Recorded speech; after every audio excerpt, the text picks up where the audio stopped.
আসসালামু আলাইকুম রহমতুল্লাহি ওয়া বারাকাতুহু। আপনার বাপদাদার আমলে ক্রয়কৃত কোনো জমি আছে যা এখন আপনার সেই জমিটি বিক্রি করতে হবে বা নামজারি করতে হবে অথবা রেকর্ড সংশোধনী মামলা করতে হবে।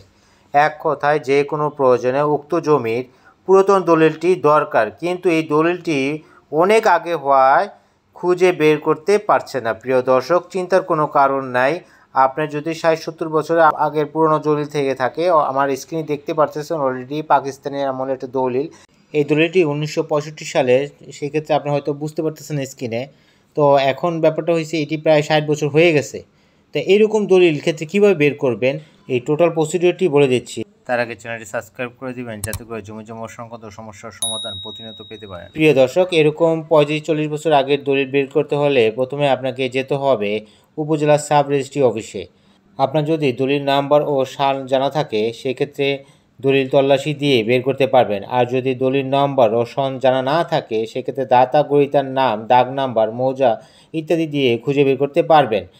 এবার উপজেলা সাব রেজিস্ট্রি অফিসে দলিল না পেলে ঠিক একই পদ্ধতিতে জেলা সাব রেজিস্ট্রি অফিসে তল্লাশি দেবেন। আর আপনার জেলা যদি পূর্বের যে কোনো জেলার অন্তর্ভুক্ত হয়ে থাকে তাহলে সেই জেলার সাব রেজিস্ট্রি অফিসে তল্লাশি দেবেন, দিলেই পেয়ে যাবেন।